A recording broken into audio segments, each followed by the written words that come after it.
Atmoda ir avīze, kas nav sava izdevēja Latvijas Tautas frontes paklausības orgāns. Atmodā fronte sarunājas ar Latviju un pasauli.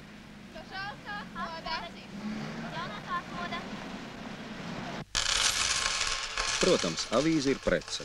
Kapeikas silda avīzes sirdi, tās skandina, ka atmoda jūt publikas garšu. Bet neba viss paliek Tautas frontes vai atmodas makā.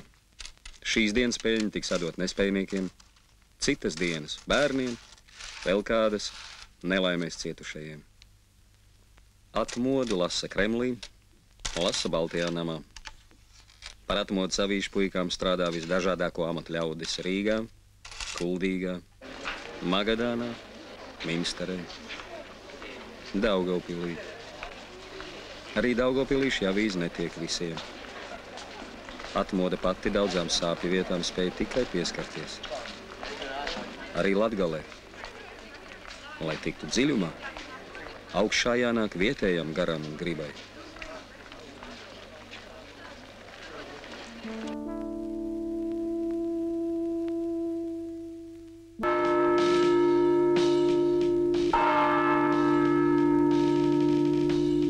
Tie ir mūsu zvani Lietuvai.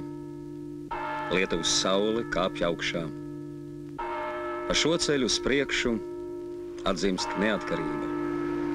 Uz robežzīmes būs rakstīts Lietuvas Republika.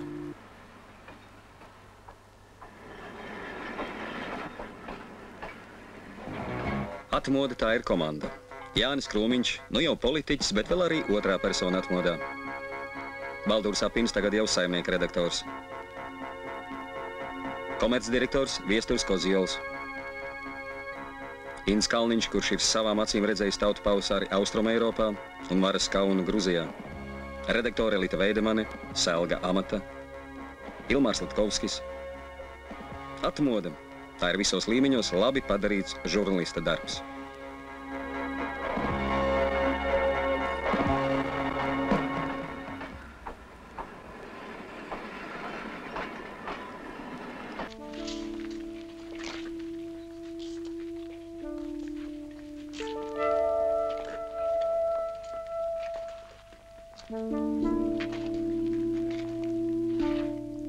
Savai atmodai mēs sākām pulcēties piemiņas un sēru dienās.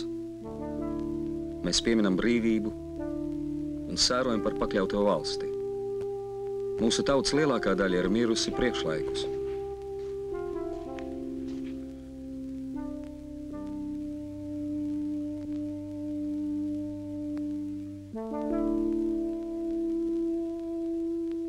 Mēs velkamies pa laiku kā naktī, no laternas uz laternu.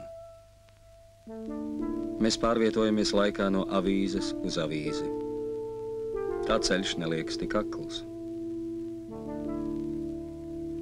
Rīt elitai būs skaidrība par frontes izredzēm augstākajā padomē. Bet tā jau ir politika. Iespēlēta un nogurdinoša, kā nakts. Tās aptuvenajās kontūrās katram notikumam ir jāiegūst jēga. Katram politiķim sava kastīte. Atmoda sniegs savu versiju.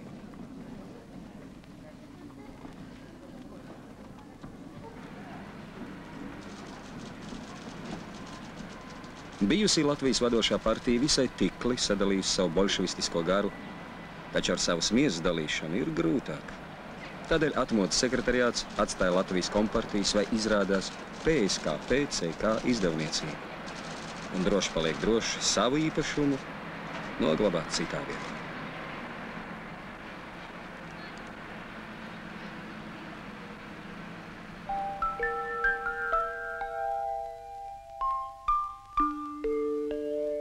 Avīzes parasti novīst jau otrā sava mūža dienā. Un ja atmodai izdodas izvilkt kādu dienu vairāk, tas nozīmē, ka to apmeklē mūsu cerību sargeņģelis.